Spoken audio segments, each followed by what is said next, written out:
போடி தொகுதியில் திமுக சார்பில் போட்டியிடும் முன்னாள் முதலமைச்சர் ஓ பன்னீர்செல்வம் வீதி வீதியாக சென்று தீவிர வாக்கு சேகரிப்பில் ஈடுபட்டார்.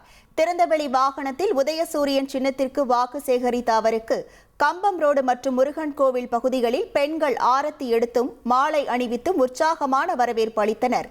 தொடர்ந்து பேசிய அவர், திமுக மீண்டும் ஆட்சிக்கு வந்தால் காலை உணவு திட்டம் 8ஆம் வகுப்பு வரை விரிவுபடுத்தப்படும் என்ற வாக்குறுதியை சுட்டிக்காட்டினார். மேலும் தொகுதி மக்களின் தேவைகள் அனைத்தும் நிறைவேற்றப்படும் என அவர் உறுதியளித்தார். நம்முடைய மாணவ செல்வங்களுக்கு காலை உணவு வழங்கப்பட்டுக் கொண்டிருக்கிறது என்பதை அன்போடு தெரிவித்துக் கொள்கிறேன். இந்த காலை உணவு திட்டம் இந்த தேர்தல் முடிந்தவுடன் 8ஆம் வகுப்பு வரை படிக்கின்ற நம்முடைய மாணவ செல்வங்களுக்கு வழங்கப்படும் என்று நம்முடைய மாண்புமிகு முதலமைச்சர் அவர்கள் வாக்குறுதி தந்திருக்கிறார்கள். ஆக மகளிருக்கு எது தேவையோ அதை பார்த்து புரிந்து செயல்படுகின்ற நல்ல ஆட்சியாளராக நம்முடைய தளபதி அவர்கள். இனி செல்லும் இடமெல்லாம் செய்தி.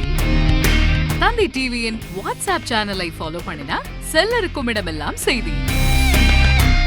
இதோ QR கோட் இப்பவே ஸ்கேன் பண்ணுங்க, ஃபாலோ பண்ணுங்க.